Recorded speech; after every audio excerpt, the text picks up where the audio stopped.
It's doing the reps when you're not in the chaos. Right. Yeah. When you're in the chaos, you're going That's to the wait, I just got it. That's like a mic drop moment. Like seriously. It's doing the reps when you're not in the chaos. That is the key. That is yeah. it right I there. mean, it's like in martial arts, your performance is going to revert back to your training. Right. So it is doing that training. What seems like the boring, mundane work of working on yourself from the Right. mentality perspective. It's there are two or three podcasts that I listen to on a daily basis. I'm a big fan of Brendan Burchard and the Daily Fire. I'm in his entire learning platform. When I'm working out, I usually have a podcast playing on YouTube that I'm at least trying to absorb, whether it's a health and wellness podcast, whether it's personal Right. development, those types of things. But it's doing the work in advance so that when the curveball comes, you know how to recognize it. You know that it's not going the direction that it's currently traveling, because that's the whole point of a curveball in baseball. Right. And you know how to put the bat to where the ball is going to be. You can't do that the first time you get up. In fact, first time I ever saw a curveball, I literally dove out of the batter's box because I thought it was going to hit me in the head. Right. And it was a strike. Right. Andrew Bowen, welcome to Curveball. I am so excited to have you here. Thank you for joining me. Oh, and where are you coming to us? Where are you from? So I'm actually coming to you from my home office here in just outside of Dallas, Texas, in Flower Mound, Texas. And it's Nice. an absolute pleasure to be on. I'm so excited you are doing this. I am so glad you are here because you have a doozy of a story. And I just want to first off also commend your totally legit office background. Like I definitely feel like I need some lighting easily, like for sure. So What a backlight will do. yeah, I'm like a sucker for it. So tell me a little bit about who you are, what you do, who you help, and why that matters. Sure. So again, Andrew Bowen. I'm a father of two, a husband of 28 years, which you'll hear is a whole lot about this story. Primarily, what I do as a profession is I work in the multifamily space. I'm kind of a That's thought. code for apartments. That's code That's for a fancy way of apartments. saying Yep, apartments. Yeah. you're right. That's apartment speak for apartments. Yeah, Um, sorry. I'm still uncomfortable with the title of what I do now, and that's quote unquote thought leader. So that's just a bizarre thing to say. But I was on the operations side for 20 years. I've been on the supplier side, primarily in software and the Right. supporting software around that.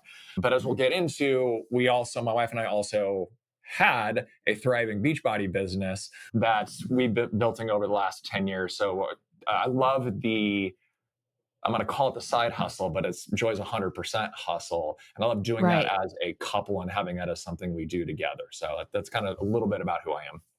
That's amazing. And I just think it's really, I definitely want to talk to you a little bit about what it's like to work with your wife, Sure. just a spouse too, because I think you guys really seem to have a very good program where you're both, well, we'll get into that later, but I think it's really cool when you can work with your spouse and have a really fun business. I keep on trying to figure out, can I, can I retire my husband so I can hire him into my business? And Yeah. then I'm just No, like, yeah, that's yes. ultimately my goal. Yeah. And we'll talk about Don't it. I tell mean, his boss. Don't tell his yeah. bosses though. Well, I was Yeah. going to say, you're like, what is it Yeah. like to work with your spouse? I'm like, this is being recorded. Like, Yes. do I give the real, and I will, I Yes. absolutely Right. will. But yeah. Amazing. The most incredible thing I could have ever done. Okay. So Exactly. Never you anything. We had never fight about anything in that. life threw you a lot of curveballs, like boom, boom, boom in a really short period of time, including one that is like every parent's nightmare, something that affected one of your kids too. So just walk me through like back to like what was the sequence of events? You call it Sure. your timeline of suck, I think was the name. I do. And I've given a you couple. know it's a bad time when you actually brand it as like Yeah, so if you go back far enough, and I was trying to remember the dates on it, I think it's been 13 years now to when it all mm, started. And it started off with my youngest son the day before Christmas Eve, so December 23rd, was going to a routine eye checkup. He was 10 years old at the time. And the doctor saw something in his right eye, which is a swelling of the optic nerve. It's called Mhm. papilledema. They immediately were booking us for MRIs the following day. So, you can think about the level of anxiety that a parent gets when when eye doctor sees something and suddenly it is, no, we need you to get an MRI tomorrow, and tomorrow Right. being Christmas Eve. Oh my And gosh. yeah, yeah. So to oversimplify what it is, it's the swelling of an optic nerve, which unfortunately is most often caused by a brain tumor or a tumor somewhere in the spinal column. In that, the eyes are actually essentially a part of the brain. It's all connected with the Right. spinal column, and when there's pressure in there, most often from a tumor of some type, it'll actually make the swelling of the eye happen. So we spent the better part of 2 years going through. I mean, we had so many eye doctors, and we had the Mm. ophthalmologist, the neurological ophthalmologist, which he still has, the neurologist, his regular Right. optometrist, all these things. And there was just no answer and no answer and no answer. But you can imagine, okay, well, we've got to measure the fluid and the pressure in the spinal column, which means at 9.5 years old, he's getting spinal taps. To be able Oh to my to measure goodness. that, you go through a barrage of testing, and it was just this, it was the unknown, quite honestly, Right. that was the worst. He still has, so long story short, they've never found anything. It is, Amazing. yeah, no, it is amazing. He still goes to the or the neurological ophthalmologist. Yeah, I can get it wrong. Every year they're still checking on it. It's just one of those things that I think we finally at least I've come to peace with. That's just the way God made him, to Right. to do that. But it was a solid year. Well, no, a solid 2 years of just absolute worry and angst until we just have finally, Sure. to a degree, come to peace with, okay, if there's not anything there and we're not finding anything, we're not going to wish additional sorrow and fear on top of ourselves, which I know we'll get to this, but it's one of the things that I've had to adopt is like, I'm not going to fear a future that hasn't happened yet. Like, we Right. can't do that. But I know exactly because I had a significant, experience like Yeah. health where I had a deadly diagnosis on the table for quite some months. And it's so easy for the mind. It's so easy to get ahead of yourself. And that's something too that I learned is you just have to stick to the facts. Like no one was allowed to speculate in front of me. We could only stick to the facts and we could not get ahead of ourselves. And I'm so glad like I had those like really strict, like not, I guess it was rules or boundaries around that. No, you have to. Um, because you have to snap back to the present. And then the thing is, I always would ask myself, do I have any facts to support this? And like 100% of the time relative to my health, I didn't. And so then that immediately would calm me down too. And that brings you right back into the present moment where you're just like, okay, today is okay. Like today's going to be okay. But I totally get that certain uncertainty, like when you can count on things being uncertain Well, that's is the only thing you can count on. right. I mean, Yeah. it's the, Wah, wah, for, wah.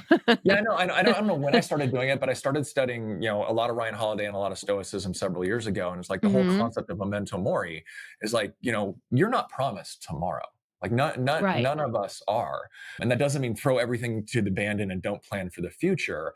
But Right. like I said, to me, it's very much of I. The future can be great. The future can be terrible, and how I live today is the only thing that I can control.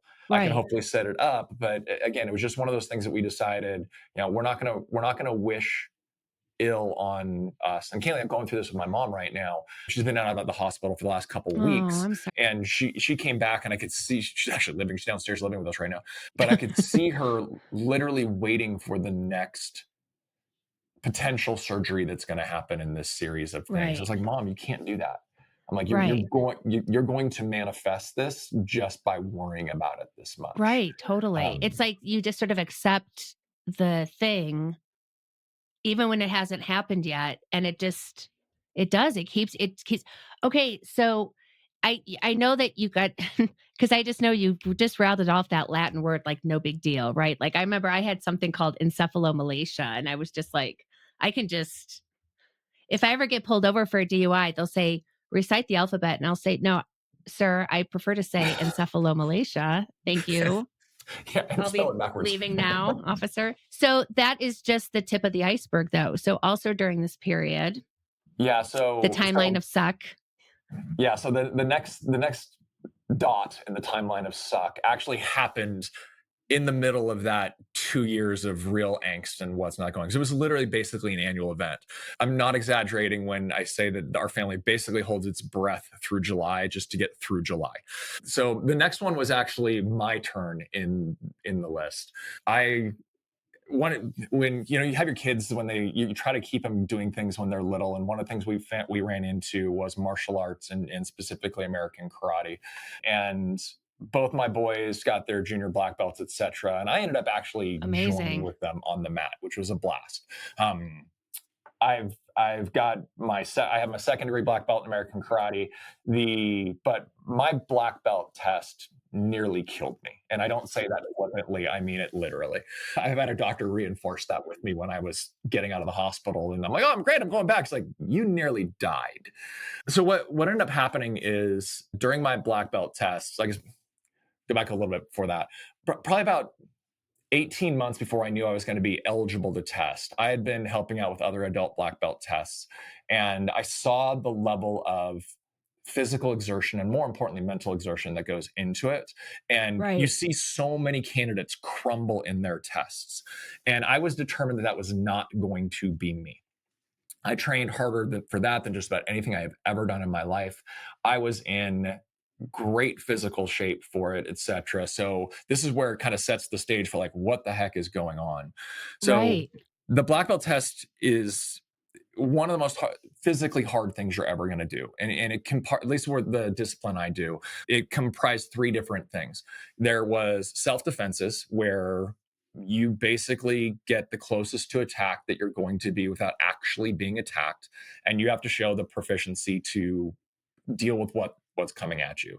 Right. And the sensei will literally say, escape only, or defend and counter, which is now you get to strike back, or defend counter with a takedown. So not only are you not knowing what level of escalation you're going to take it to before someone attacks you, you have no idea what the attack is going to be.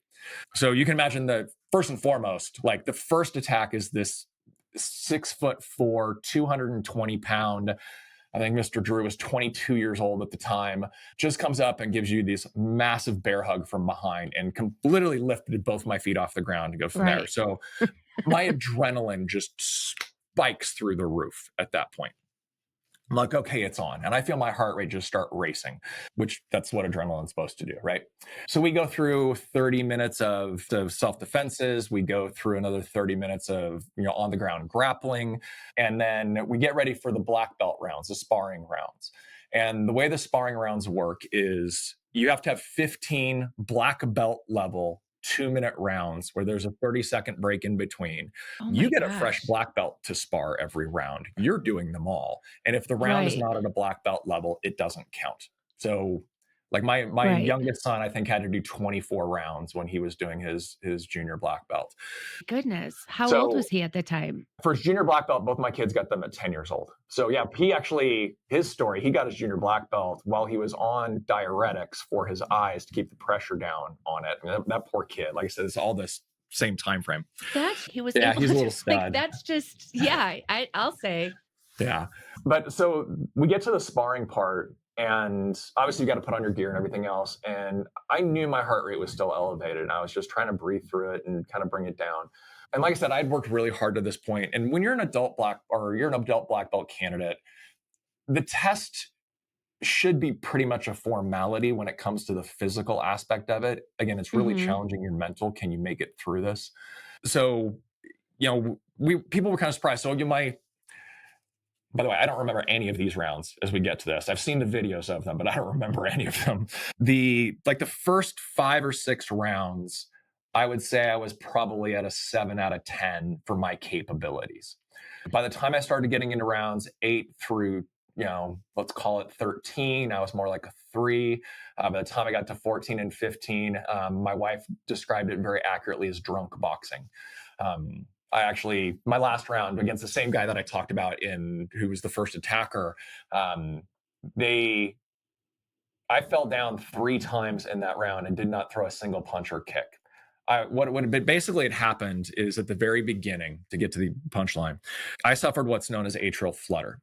I didn't know this was a condition I had. I went in completely unaware of this. And basically, unlike AFib, where your heart rate goes way up and starts to bounce around and everything, atrial flutter, the chambers of the heart basically disconnect from their beat patterns.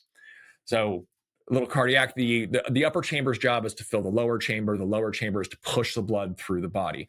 Mine stopped doing that. So the upper chambers were never really filling my lower chambers, and it was never really pushing out, which basically meant my blood wasn't getting any oxygen. And through the course of the 3 hours I'd been doing the test, I basically suffocated myself to death, almost to death. Oh, We went wait, the to whole time. No, no, it's not just like I'm suffocating myself and I'm watching a movie at home. It's like I'm suffocating myself and I'm also competing to get my black belt. Well, yeah, and the competing the black belt was really what drive the suffocation, because it's not like I would just sit there and choke you out. This Right. was a slow, steady use of the oxygen that's in your blood because your muscles just kept needing it. Your muscles kept asking for it. And candidly, Right. my brain kept asking for it. And yeah, it was, at the end of my 15, oh yeah, I forgot to tell you, after 15, you have to do at least two multiples where you spar multiple partners. I get to the I multiples. just I am getting so anxious right now. This is I'm just I'm that was 11 years ago. I'm still here, Heather. We're good. It no, ends I good. know. Okay, yes, it's all good. Okay, you're right. um, Okay. but yeah, so at the end of that, I collapsed on the mat, and by collapse I mean totally passed out. I was out. They called 911. Fortunately, one of the paramedics also trained martial arts and jujitsu, and has been around a lot of people that have been choked out, and he could see the signs of the oxygen depletion, etc. They took me to the local hospital, but like a very specific hospital. While I was there, I kind of came to in it. I should say take a break. So all the time on the mat down to the paramedics taking me away, which I'm not conscious of everything else. My older son, who we're going to get to a little bit, because he's in the timeline suck too. My older son was my corner man. He watched the whole thing. He watched his dad Oh, completely, basically get to the edge of death on wait. that. But they took me to the local hospital. This is again a Friday night. I'm pulling in at, I think they probably got me to the hospital about 10:30, maybe 11 o'clock. I'm presenting with two black eyes. So the first thing they think is I've had an aneurysm. Like they think that I've been Right. kicked in the head too many times and what's going on. And I came to in the hospital, and they started to do like cognitive testing with me, like the simplest of things. Hey, remember fork, knife, spoon? And they talked about something else. And a minute later, they'd ask, okay, what were the three things we asked you to remember? And I could always get fork and I Oh, could always get spoon, but I could never get the middle one. Um, and while I was there, I crashed on it, like coded crashed on the table. And they life flighted me to the larger hospital here in Dallas, Baylor, Dallas at the time. So it's the second time my wife has been in a helicopter. The first time she swore she would never go back in a helicopter again. you're like, The haha. Yeah, haha. She was met by the chaplain at the hospital when they got off. She's like, "No, we are Oh not my going to need gosh. your services." And then through the course of 3 days of keeping me in a medically induced coma, they finally figured out that it was my heart, not my brain. And they pulled me out of the coma and started to figure out finally by doing a lot of EKGs and everything else that, okay, it's this atrial flutter or the atrial flutter. And we're able to perform an ablation. And since that day, I've been good. God willing is going to Right. continue. But yeah, it was, again, it's and that took a solid 6 months to recover from. But Right. one of the things, and we'll get into this, one of the things that the doctor said to me right after, he's like, you do realize you almost died.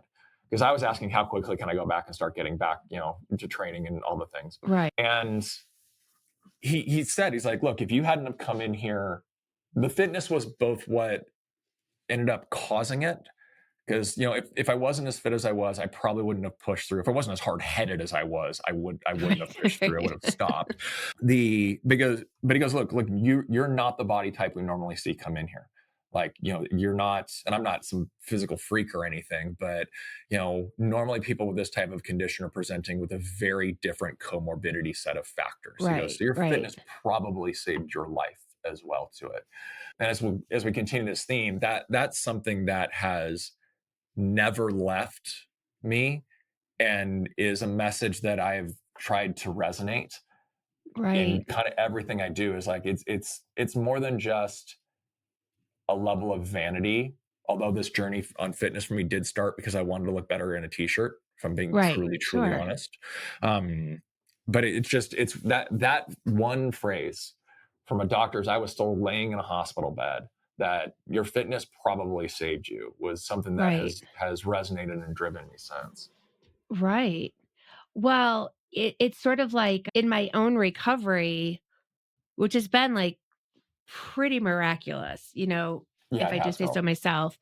But it's been like decades in the making because I've always exercised. I've been practicing a certain kind of yoga for like 8 years. So getting back into shape and being able to do things like it seems so fast for people, but really like that was a long like you had all your other belts in the making, right? Like that got you up to that point. Yeah. And that's sometimes that I think people like when you do have that, because you also said like it took me a full 6 months. So I know that like feistiness, like you're just like, I just want to get through. And that probably felt like forever, to you too. Like Oh yeah. how did that feel like? Because you're just like, okay, I know what it is. I'm good. And now I want to be The it's funny, Heather, no one's ever asked me that. Going back on it, what I remember about that time most, about what I felt around that delay, right, was both an anxiousness, back to what we started talking about earlier, don't wish the right, evil upon you. I did have the anxiousness of, am I ever going to get back to that level again?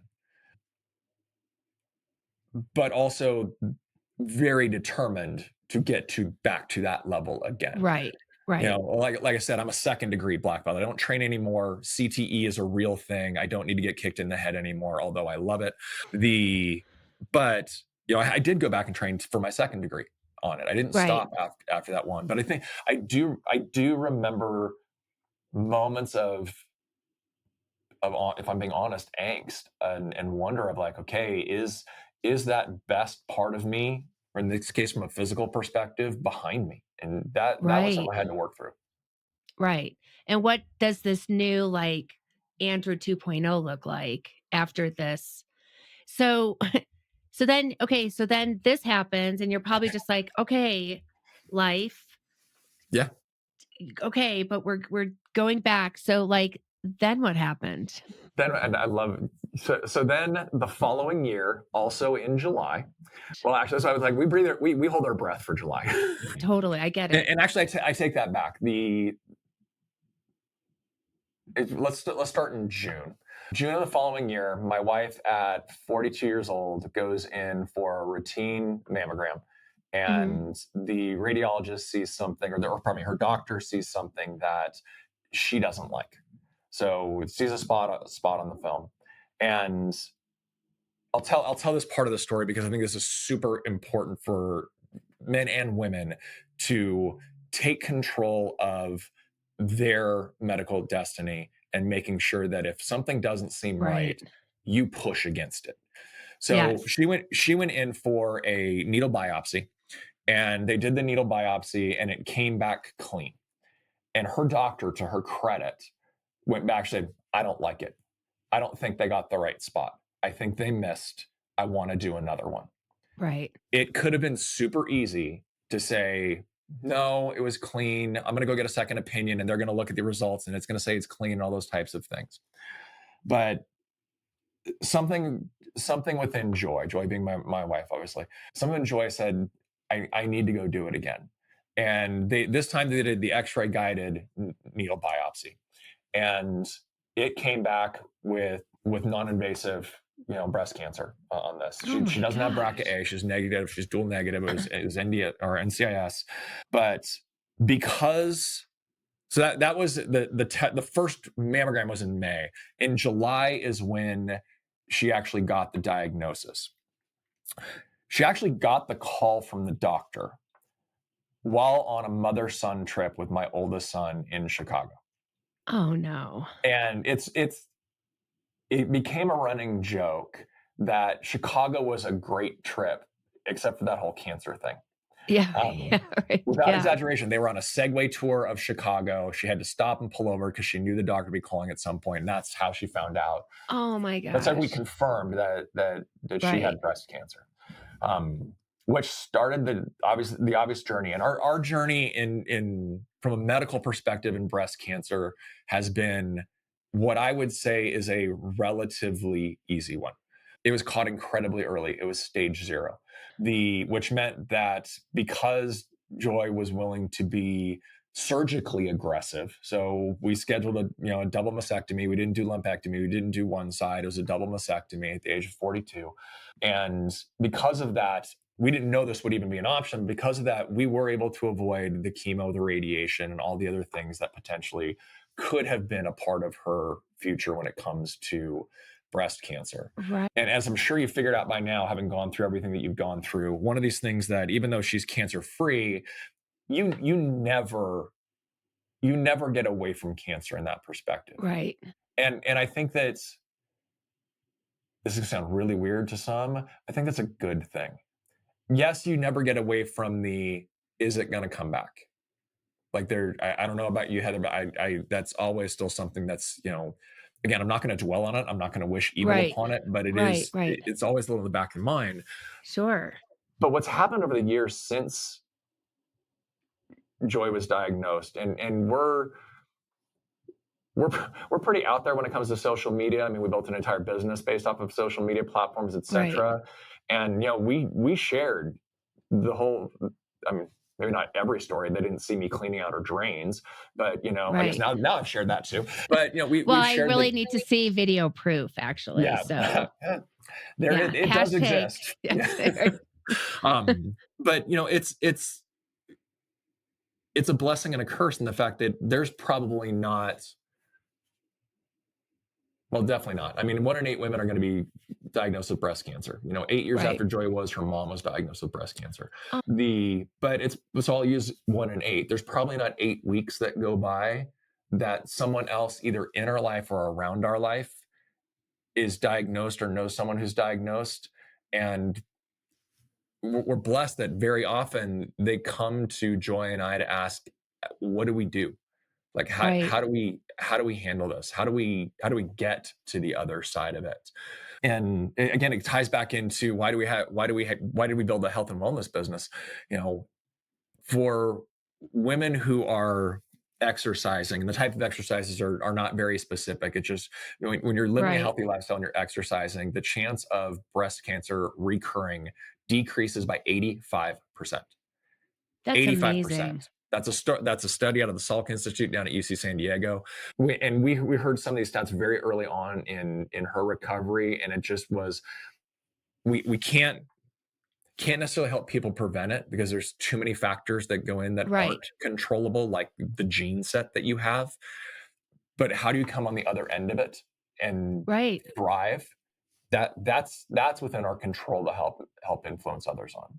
That is amazing. So, tell me the name of your health and wellness business because it has a good name. Yeah. Okay. So it was Rising Phoenix, I love and we that. did that very. We started building it because it literally. Okay, so for those who are familiar with Tony Horton and P90X, et cetera, that's all part of the Right. Beachbody platform, marketing platform that we were introduced to a long, long time ago. Never did anything with, but when Joy was coming out of recovery, the way she describes it, if she was here with me, is she felt like an alien in her own skin. She Sure. didn't recognize the person on the other side. She chose to have reconstruction surgery. Not everyone does, but she was at a point in the reconstruction surgery where the expanders were in. It wasn't done. So literally, she felt like there were aliens in and around her, Sure, right. and that was like a That is great. such a major procedure too, like, I really Yeah, I'm sure you did do. not really yeah, like, I mean, it is major, and then the reconstruction is also, like it's so I could imagine just the discomfort you're in, and you're just like, "Whoa." Yeah, And again, not to go too deep into it, but like it's another one of those processes that never ends.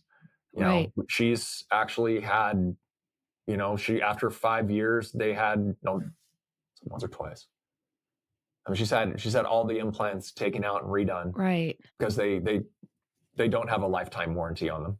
Right. you Right. know, Right. you Yeah. know, so Seriously. it was been it's been kind of crazy and all that. But again, it's we call it rising phoenix because the phoenix rises from the ashes Right. and then goes to soar and has healing powers, all these different things. Every Harry Potter fan knows all Right. these. Yes. But what it's also a constant reminder to us on is the phoenix has to go down in flames. Like, Mhm. in order to be born again, it has to go through through the greatest trauma of Right. its life, going Right. through the fire. And it's something that over the last 5 weeks, I could almost write a new timeline of suck of all the different things that have been going on, because including the fact that the health and wellness structure of how we were paid, how we contract with Beachbody, etc., literally 3 weeks ago was completely ripped out from underneath us. They went from a tiered platform and a marketing platform to just an associate model. So Oh. I looked at Joy when it happened. I was like, look, this is the moment of flames. Like, this is when it Right. goes in flames so we can rise again a different way. And we are. It's a great thing. But yeah, it just reminded me, and to put it in the analogy of Curveball, and I've been thinking about this a lot since that happened, is if you're going to get on the other side of a curveball, to use the baseball analogy. Yeah, I don't Right. know when you're going to air this, but the World Series starts tonight.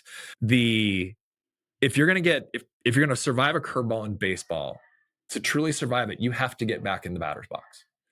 Right. And you've got to get back in. And guess what's probably going to, in fact, guess what's definitely coming at you at some point further down the road? Yes. They're going to throw the curveball again. Right. So it's just knowing, to your point, on how do you get on the other side of it. It's first off knowing and accepting that it's gonna happen. Like Right. my one of my favorite Stoic quotes that gets misused all the time, or at least it gets used in very one specific way, is this too shall pass. Right. That applies to the good times as much as the bad. Right. Your life is cyclical. You're going to go through the cycles. Right. And the beautiful part is there is another upside to the end of this downside. And Right. be constantly looking for that. So So when you were so how how did you what was the moment where you were like, tell me about, because you have to make that conscious decision, right? To accept what's happening and at the same time not accept what's happening, right? Sort of fight against it. Not really fight against it, but just say no. How you were talking about like medical destiny and things like that too. So like how if someone's sitting here like they're sitting and listening to this and they're just like, wow, like I haven't had quite the shit show he's had, but I'm having my own.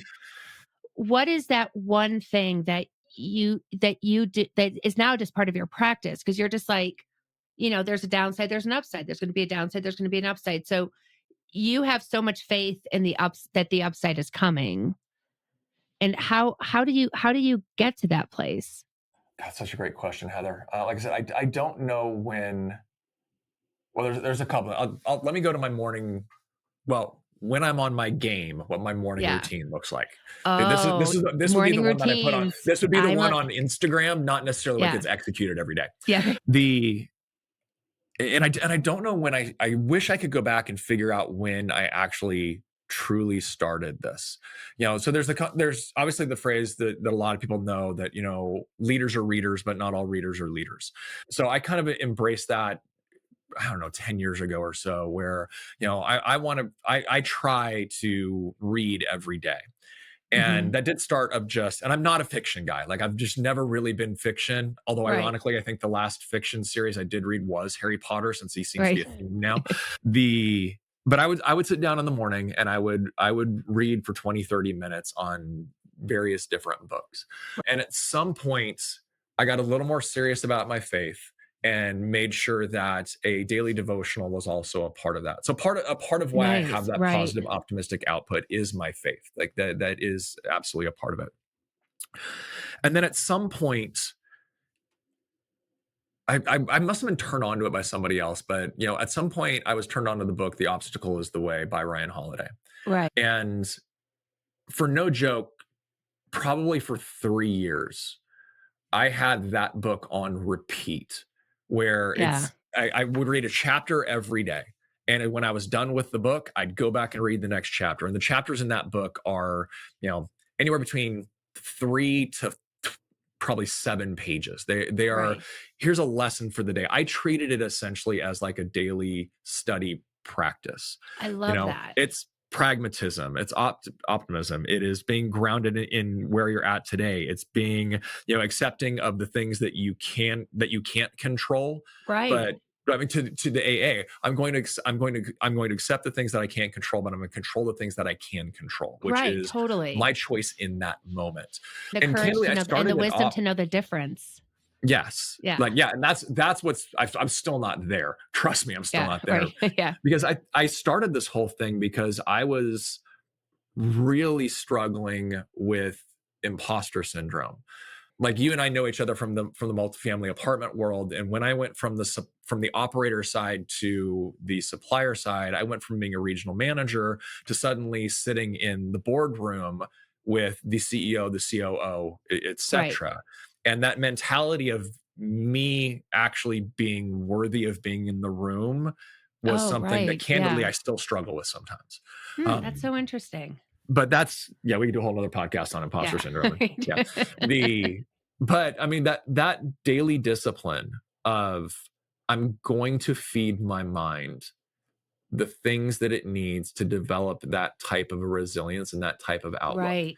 Now, for me, that was business and personal development. That was my Bible, and that was, the at the time it was the obstacle is the way. It's now the daily stoic that I go through every day. Probably it's my third year or so on that one. But it's doing the reps when you're not in the chaos. Right. Yeah. When you're in the chaos, you're going That's to. the wait, I just got it. That's like a mic drop moment. Like, seriously. It's doing the reps when you're not in the chaos. That is the key. That is Yeah, it right I there. mean, it's like in martial arts, your performance is going to revert back to your training. Right. So it is doing that training. What seems like the boring, mundane work of, working on yourself from the Right. mentality perspective. It's there are 2 or 3 podcasts that I listen to on a daily basis. I'm a big fan of Brendan Burchard and the Daily Fire. I'm in his entire learning platform. When I'm working out, I usually have a podcast playing on YouTube that I'm at least trying to absorb, whether it's a health and wellness podcast, whether it's personal Right. development, those types of things. But it's doing the work in advance so that when the curveball comes, you know how to recognize it. You know that it's not going the direction that it's currently traveling, because that's the whole point of a curveball in baseball. Right. And you know how to put the bat to where the ball is going to be. You can't do that the first time you get up. In fact, first time I ever saw a curveball, I literally dove out of the batter's box because I thought it was going to hit me in the head. Right. And it was a strike. Right. By the way, that was also when I knew my baseball career was over. Like, oh yes, Yeah. I'm not going to do this anymore. But yeah, I mean, Wow. to me, that's how you do it. You do the work in advance, Right. intentionally, and you get ready for it. Right. Right. And now that's just how you live your life too, preparing for it. Yeah, it's Andrew. funny. I hadn't thought about that as being preparing for these things until you asked me that question. But yeah, it's just a part of what I do now when I'm on my A game. Right, totally. Well, and you're also a human being too. I think that that's also something that is, I just remember like, when I was in my brain injury, I remember like I was at an event and I was having a glass of wine and somebody's like, I bet that wine's really bad for your brain. And I'm like, shut up, asshole. Like, I'm just like, who are you? You know what I mean? Like some of the people like that will just like say, and they don't, I don't know. Like, it's just so interesting. I'm like, you just do not even know. Like, No, I, and you know, that's the other thing. If when you're in it, and you saying that appreciate it brought back when you're in it, yeah, you got to understand that people don't know how to react. They don't know what to no, do. I they will do never not. forget. There was a woman who is close to us still, and when Joy was going through kind of the heart of the breast cancer, like post mastectomy, well before fully out of the woods on it, she's like, well, you've got to be tested to have a testimony. And she said it with the best of intentions. And I remember coming back, and Joy especially coming back going like, That's the dumbest thing I've ever heard.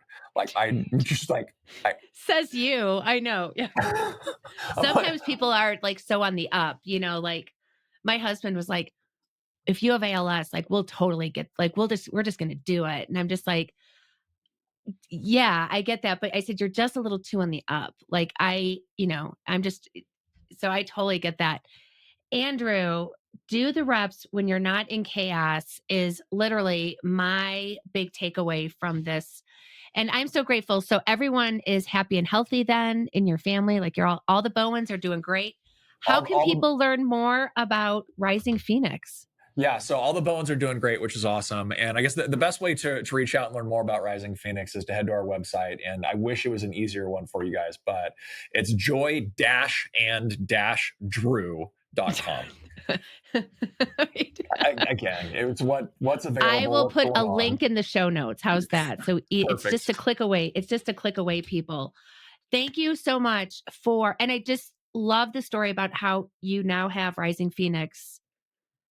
Who knows? Like this is something that is not, it would have never happened had you not been through that. That's what I think is You're absolutely right. absolutely the coolest thing. It is the coolest thing. And that's where it's like you got to figure out when you make it to the other side, because you're going to make it to the other Right. You're side going to one make way it or to the the other. other side. Yeah. Yeah. The determination comes in is this going to make me better or is this going to break me? And that's where it's, again, I don't want people to sound like I'm fatalist because I'm not at all. I don't just like think everything's No, going to be you're a hunky dory, stoic. etc. You're classic stoic. Yeah. And it just be able Yeah. to drive. But yes, but you, again, do the reps beforehand. The work, it Yeah. still depends on the work that you do, but it's, again, it's not the work in the chaos. It's the work leading to the chaos that gets you to the other side. Awesome. Andrew, Drew, thank you. Visit joy-and-drew-.com. I added in that. Just do a bunch of dashes in your browser. You'll probably get to their Yeah, website. you'll probably get it at Yes. that point. And now I've got to go buy that other URL because you Yeah. put it out there. Right. Oh, yeah. Thousands of people are going to be going. Thank you so much. Absolutely appreciate you, Heather.